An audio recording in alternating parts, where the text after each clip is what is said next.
كوكيز كوكيز كوكيز كوكيز، جبت لك كوكيز. ايه هي بقى الكوكيز دي؟ كوكيز هي ملفات تعريف الارتباط. تعال احكي لكم حكايه. في سنه 1994 جه واحد اسمه لو مونتن، كان عنده مشكله ان السيرفرات عليها ضغط كبير جدا بسبب المعلومات بتاعت زوار الموقع والمشتريات اللي بيشتروها كلها بتتخزن على سيرفرات الموقع نفسه. فجات له فكره ان بدل ما المعلومات بتاعتهم تتخزن على سيرفرات الموقع تتخزن على اجهزتهم، وساعتها الماركت بليس هيقدر يوصل لهم كل ما المشتري هيفتح الماركت بليس ده. وفعلا قدر ينفذ الفكره دي. طور تكنولوجيا كانت موجوده في ابل اسمها الماجيك كوكيز، وسماها الاتش تي تي بي كوكيز، واللي هي نفس الكوكيز اللي احنا عارفينها. الفكره كانت حلوه قوي ساعتها وخلت مواقع كتيره تستخدم الموضوع ده، وسموها كوكيز عشان الشبه اللي ما بينها وما بين الكوكيز اللي احنا بناكلها.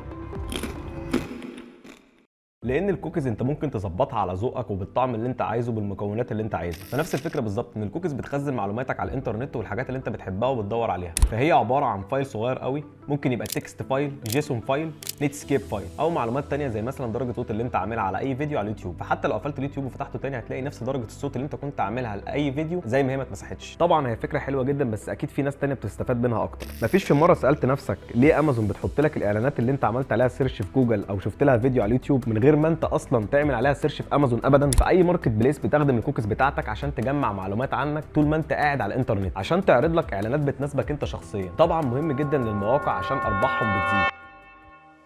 الاعلانات مش موضوع مخيف او وحش ومفيش منه اي مشاكل، بس من المخيف من المواقع اللي بتشتري معلومات الناس على الانترنت وتبيعهم للمستفيد. وعشان كده اي موقع بيستخدم كوكيز بيطلب منك موافقتك على الكوكيز، وكمان بيبين لك الكوكيز دي بتستخدم في ايه وايه هي المعلومات اللي بيجمعها الموقع عنك، وكمان بيديك امكانيه تختار نوعيه الكوكيز اللي انت حابب توافق عليها او تمنحها. واخر حاجه من التايبس بتاعت الكوكيز هي اسمها الايفر كوكيز، والكوكيز دي ممكن تنزل على جهازك حتى لو انت ما وافقتش عليهم، وبيكون صعب انك تمسحهم لانك لو مسحتهم بيرجعوا تاني، وعشان كده برضو سموها الزومبي كوكيز. طبعا دي مهمتها انها تجمع معلومات عنك وتبيعها لاي حد ممكن يستفيد منها. لو خايف على معلوماتك انها تتسرق وحابب تمسح كل الكوكيز بتاعتك، فالموضوع سهل جدا. كل اللي هتعمله هتفتح البراوزر اللي انت بتستخدمه وهتروح على سيتنج وتختار برايفسي اند سكيورتي، وبعد كده هتروح على ثيرد بارتي كوكيز وهتنزل لتحت تختار سي اول سايت داتا اند بيرميشن، وبعدين هتدوس على كلير داتا. بس ما تنساش انك لو عملت كده اي معلومات عنك هتتمسح، وهتضطر تدخل الباسورد بتاعك لاي سايت تاني، وبعد كده هتروح ترجع اي حاجات كنت مغيرها قبل كده على اي موقع. ده كان شرح مبسط جدا عن الكوكيز. لو عجبك الفيديو خليك متابعني عشان لسه اللي جاي كتير.